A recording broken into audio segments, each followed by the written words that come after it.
Good evening, everyone. My name is Joseph, and I'm from RMIT University, which is located in the city of Melbourne. Thank you, all of you, for tuning in this afternoon. Now, I know that a lot of you actually searching for the university where it could be the best university, it could be the university where the locations where your friends and family may be. You may be looking for a university ranking or the program that you are interested in. And quite often those information are very important, which is part of your research, but quite often a lot of people don't normally ask the questions, how the university can make me to be ready for a job. So I hope with the information that I'm sharing with you about RMIT today, it will probably make it a lot easier for you to kind of making your own decision and whether this is the best fit university for you. So the agenda for today is just to give you a bit of introduction to RMIT, a bit of life as an international student in the city of Melbourne, and the support and services that we provide to all the students, and we got some time at the end for Q&A. Now, a bit of background about our university. So RMIT, quite often people ask what it stands for. So it's called Royal Melbourne Institute of Technologies. So it was founded back in 1887. So it's more than 130 years now. And it was founded on the foundations of a vocational technical university. And it has become a university in 1992. So it is now the largest tertiary institution with dual sector, so vocational and the university. And it is also one of the largest internationalized university with 5 campuses. So we have 3 campuses in the city of Melbourne and the Greater Melbourne. And then we have 2 campuses in Vietnam. And we have a number of programs being taught in 12 different countries through partners. And given that the long history of the university, we have a very large alumni network and partnership around the world. Now, I know that you're all very interested in talking about ranking, and I just list some of the important ranking that we have here. This is the QS ranking in 2021. It's a very young university, but we are in the top 250. In Australia, we rank 14. And most importantly, I would like to highlight here that our students, they get a job or employability right after their study, and most of them actually get a job before they even finished. So we are ranked quite highly in terms of the employability. 74 in the world, 7 in Australia, and the graduate employment rate in Australia, we are number 1 as of this year. Now, the Melbourne City campus, Bandura, Brunswick, and Vietnam, I'm just going through each one of them a little bit, but I'm not talking about Vietnam today. So I'll just go through those campuses that we are in Melbourne. Sorry, can someone mute yourself there, please? Anyway, so the Melbourne campus is the main campus, which is located in the heart or right in the middle of the city of Melbourne. So whichever the city you come from, whether you come from Seoul or Ulaanbaatar or Tokyo, you just find the center of the city, your city, you drop the pin there, and imagining that you're in Melbourne, that's where, and you walk probably about 50 meters to 20 meters, that is where actually RMIT is. And in this campus, most of the programs are being taught in the city campus. So I would probably say about 90% of the program are being offered in the city. With the population of the student on this campus is about 56,000 students. And the campus is surrounded by commercial, residentials, shops, and accessible to public transport like any other major city that you have. So there are a lot of students actually in the city, they tend to go to the city to study and work, or work and then go to study. That's how the opportunity is for them. Now, just to give a bit of helicopter view, to give you an idea of the size of the campus. So that is actually the actual campus. So it's very CBD kind of style campus. And we are the largest landholder in the city of Melbourne. So we occupy roughly about 7.7% of the city landmass. Here is the map to give you an idea. Wherever the part is highlighted in red, that's actually owned by the university. The Bandura campus is a bit out of the city, so we call it in the metropolitan of Melbourne. So it's another suburb which is a bit north to the Melbourne. So it's called Bandura, and it's accessible from the city to this campus by tram. So you technically from one campus to the other, door to door. And out here we have much bigger space, and the programs that we offer out there are health, medical sciences, and teaching courses or programs, and some of the very high level of engineering where we need much bigger space. So for example, for the wind tunnels or the automotive center or solar pond, that kind of facility, we need to have a lot of space in order to build it. So out here you have lots of parkland, lakes, and wildlife. Sometimes you can even see kangaroo or rabbit is hopping around while you're sitting in class. You can see them jumping in the park. There's also a lot of sport facilities out there, and we also have a health science teaching clinic. So this is where the student practice with real patients, a walking patient under supervision of the professional health people. And we also have a campus, accommodation on campus, this one. So this is, again, over the helicopter view. And the other one, well, we have a smaller campus. The Bandura campus we have roughly about 7,000 to 8,000 students in any given year. The Brunswick one is the home to the fashion, textile, graphic design, some other printing programs. Very small campus, accessible to this campus by both tram and train, again, from door to door. And is out here, we've got roughly about under 3,000 students. So it's not far away from the CBD campus. So it's in the suburb. Most of the students actually live around the campus. Now, as you can see, we have lots of programs that are being offered for international students and globally recognized courses there. We got roughly about 420 programs that we offer to international students, but actually we have about 700 different programs that we offer to local students. So it's really about 420 that we're offering to international students. Very difficult to tell you the one that we offer. Perhaps that I just highlight the one that we don't offer is easier. Is like if you want to become a medical student or dentistry, you don't come to this university. We don't have the school medicine. So just some of the area that we are very well recognized around the world, especially in the design. We have the largest school of design. Is #1 program in Australia, 12 in the world or 10 in the world. So it's quite famous. And this program actually quite popular because it's very design focused. So those students who come to this program, not only academically, but they also have to have the creative skill. They have to demonstrate they have the creative ability in order to get in. Because the course is being taught based on 50% of studio and the other 50% of coursework. Business, again, is quite well known. What you see on the pictures there is the trading platform with real time.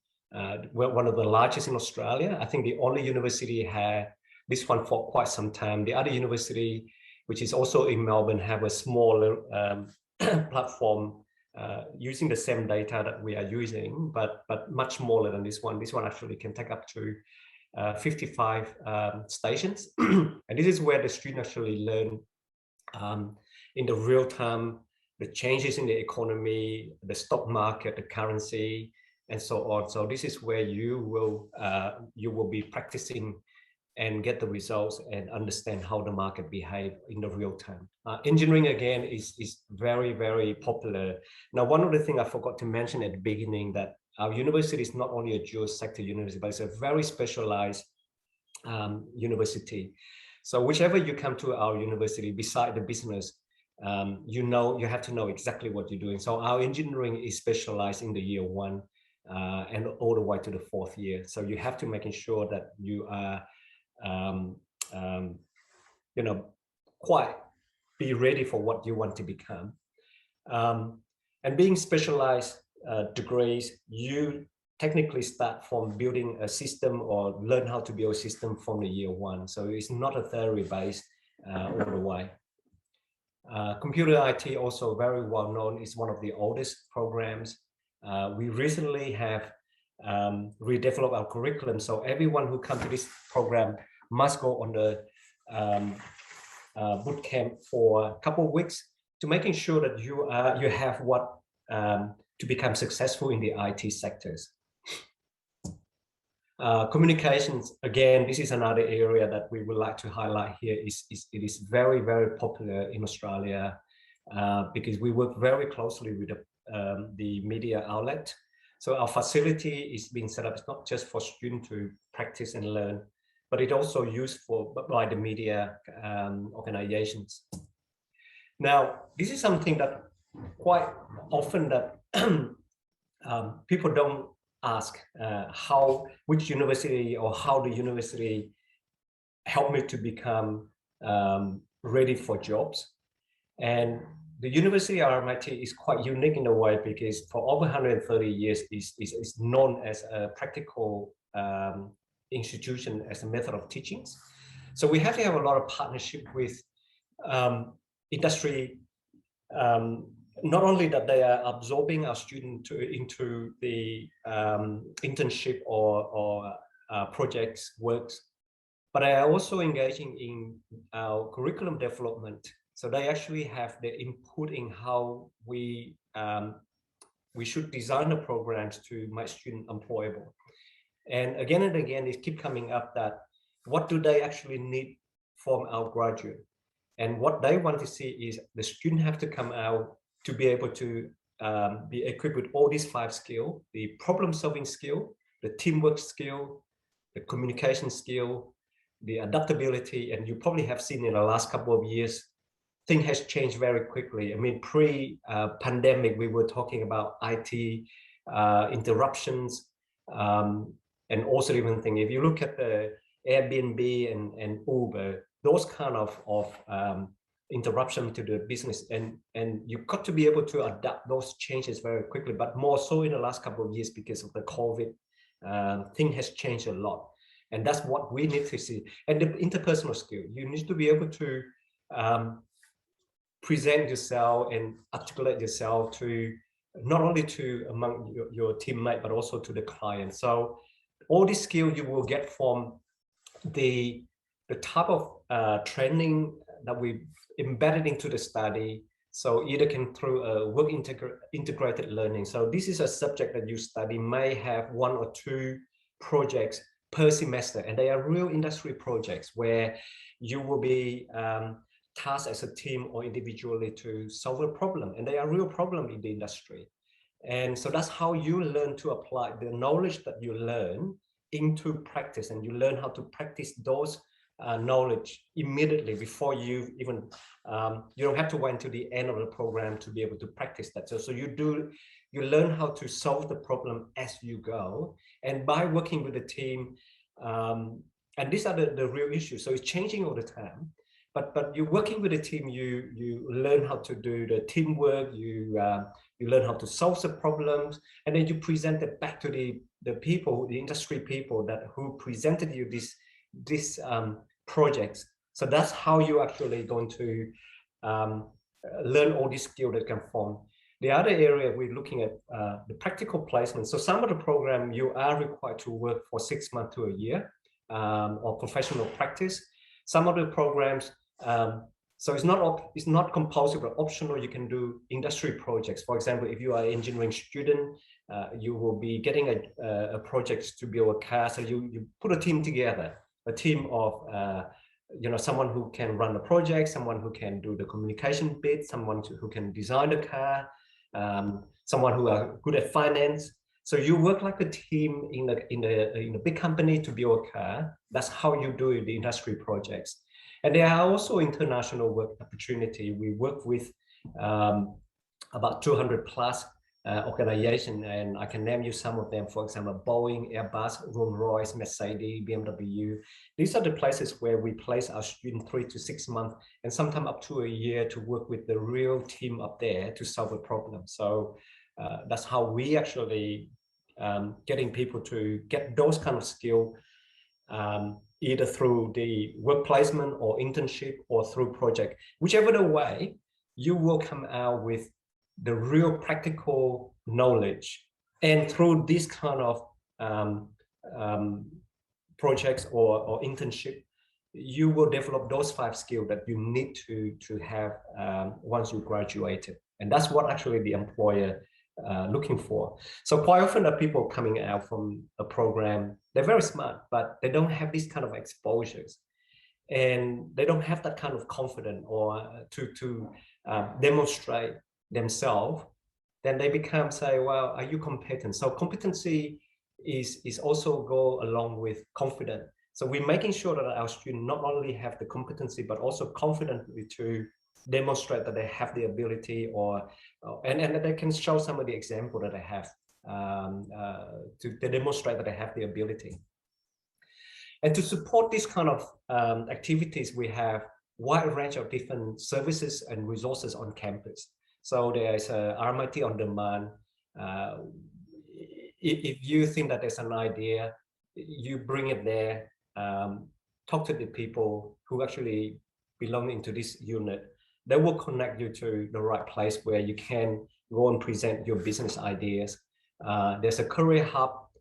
If you're not too sure about where you are heading in terms of your career, we have workshops, we have advisors, they are there. But they're also running workshop and industry expo where we invite people onto the campus twice a year.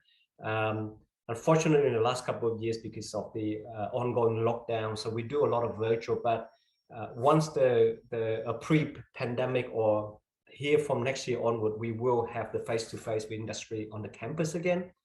We also have job shop. So quite often that a lot of you actually come from the background where you never have to work when you were a high school student. So you don't know how to put together a CV or how to look for a job. This is actually where you will be assisted how to put together a CV, how to start looking for a job, where to look for a job. And we run numbers of seminars to help you to get there as well. And then we have the RMIT credential where you can do small workshops or courses where you can demonstrate that you have the whatever the skill you need to have. And this is part of your study, included in your curriculum, and is free of charge for international, for any student basically. Life at RMIT, quite often people ask me, what is the campus life at RMIT?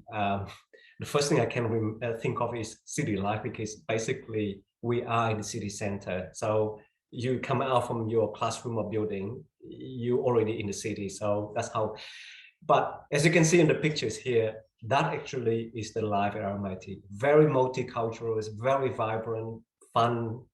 You know, it's not just about going to study all the time. You have to have that kind of fun networking, got to know the other cultures. So we do a lot of things that is reflecting the city of Melbourne, very multicultural city.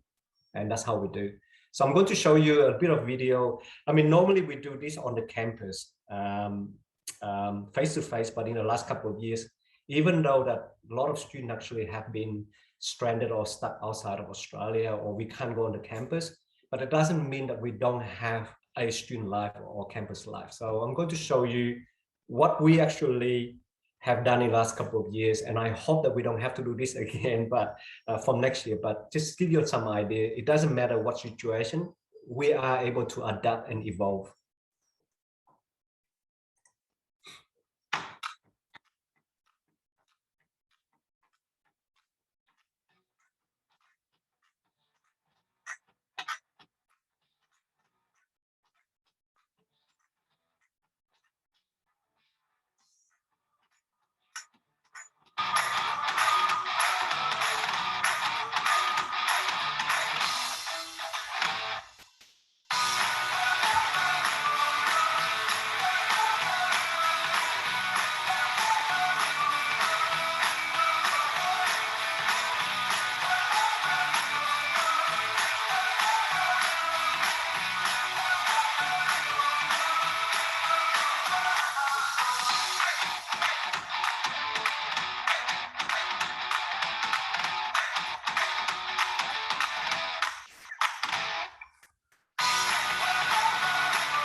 All right. The other thing that for most of you who have never been abroad, either for holiday or study, planning to go to another country is going to be a very daunting. Where do I live? How do I live? What sort of accommodations? Who I live with, and so on.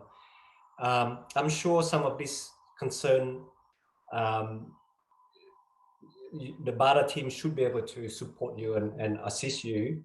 Or we also have the wide range of accommodations that we would recommend, for the student to explore, and perhaps that reach out to book for their accommodations there, because we check those facilities ourselves. But typically there are three types of accommodation options you can have when you arrive in Melbourne. The one is lots of students would choose is the purpose-built student accommodations. So they are like an apartment, 3 or 4 bedroom, depending on the configuration of the size of the apartment. So you all have your own individual room, but you have to share, and the bathroom. So it's all fully en suite, but you have to share the kitchen and the living room. So you might have 3 or 4 rooms per apartment, and that's how you will end up. But we normally select boys stay with boy or girls stay with girl, unless there's a request that you know each other, 4 or 5 you know each other, and you want to be in the same apartment. So that's something that you've got to work with the accommodation providers. The other thing is to share houses. So people naturally, and this is actually more typical Australian student or domestic student, they actually move out of their house, and sometimes their house is too far away, or they want to have an independent life. So they get together, they hire, they rent a house, and depending on how many rooms there, so they share the bills and everything else. But international students also do, because some of the residents here, they have a spare room or a couple of rooms, so they say, hey, we've got a room here spare, and this is how much it costs you per year or per month, and then you basically just rent that room.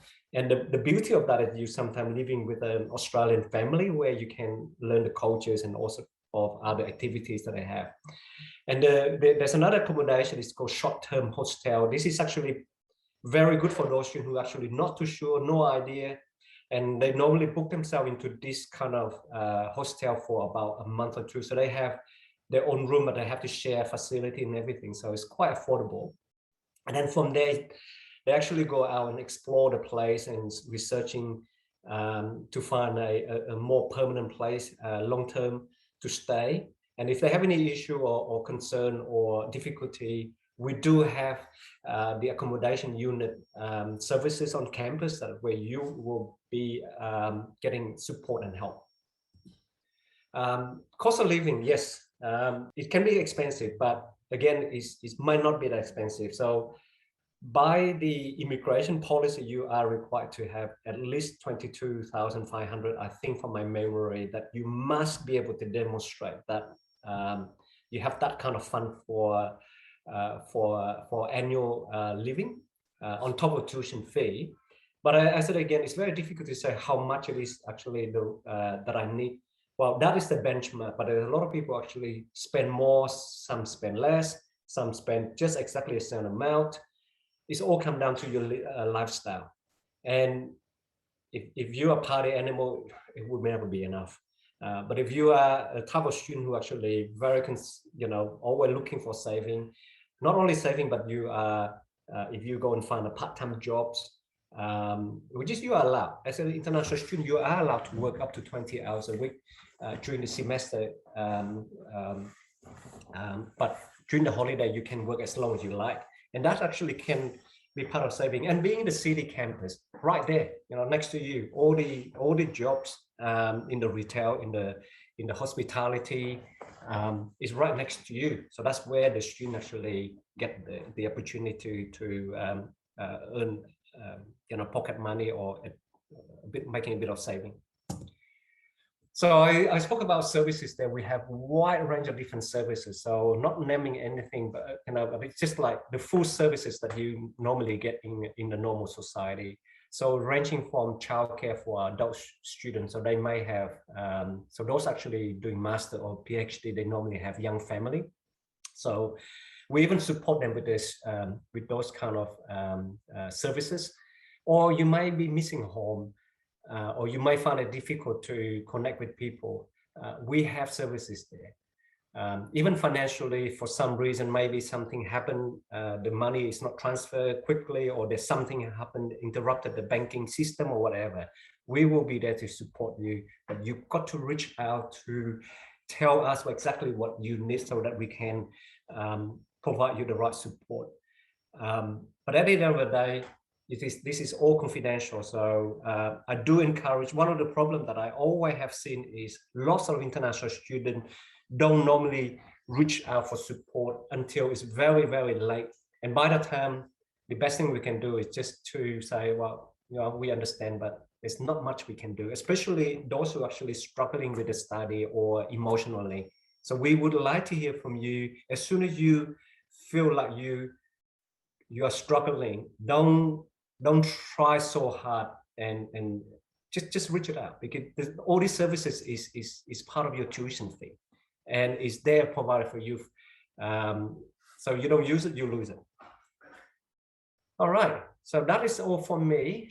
Is there any questions? We got a bit of time. I'm doing quite well with, I'm speeding it through, but if you have any question, I'm happy to take it on either through the chat or through the voice.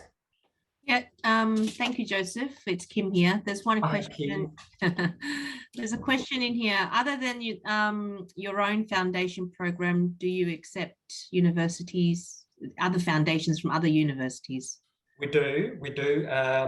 But some of the foundation program from other universities, we do list there, but other we do case by case. So, I mean, basically, education system in Australia is considered to be highly standardized, regulated. So it's just that we cannot list every single one of them, but we, in a short answer, yes, we do. But most of them, we don't list them. So you send it in and we assess and then we get back to you on a case by case. Okay. After entering the university, can the student change to other program?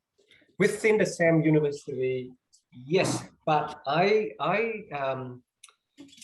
all right, as I mentioned a bit earlier, we are quite specialized university. So apart from the business degree, then it wouldn't be a problem, because we are moving toward next year. And even currently, the first year of the university, the business program tend to be common core. So there are 8 subjects.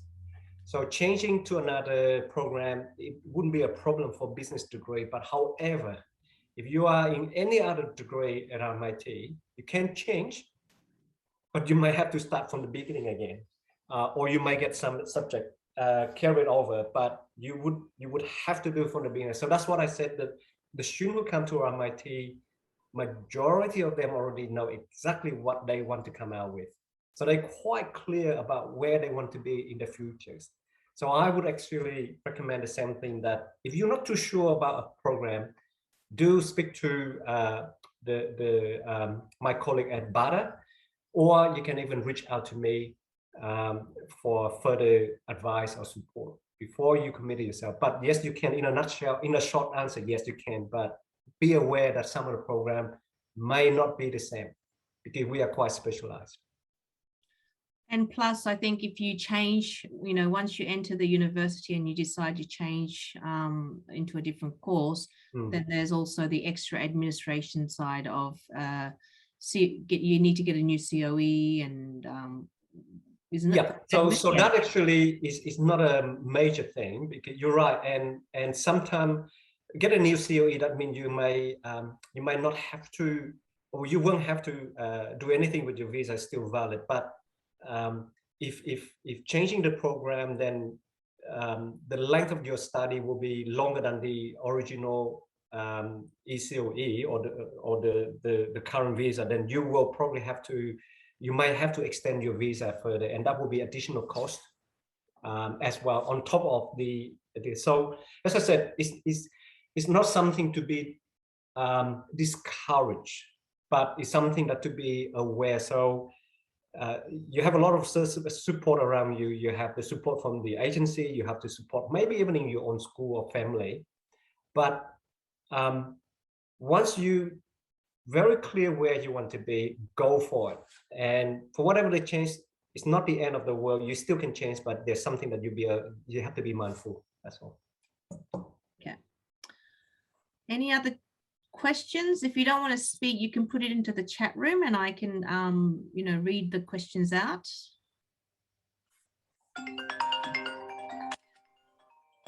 Maybe there's 2 more. Okay. If no questions, Joseph will still be sitting at his booth in the exhibitors hall. So if you want to ask a one-on-one question, please visit Joseph at his booth. And everybody, sorry. If any one of you don't have the questions now, if you want to reach out to me, I'm not too sure whether I can give you my email address here, but I do encourage you to speak to your representative from Bada in your home country. They are more than capable to help you, but I'm also dropping my email address here so that you can always reach out to me if you need it. But I will be back to the booth and you can always come and chat with me, and I would love to hear from you guys. Yeah, and also if you need translating services, please go to the help desk and then we can send a message to the relevant person that can contact you in your own language. Yeah. Either go and visit Joseph, speak English or type English. If you need translating, please go to help desk.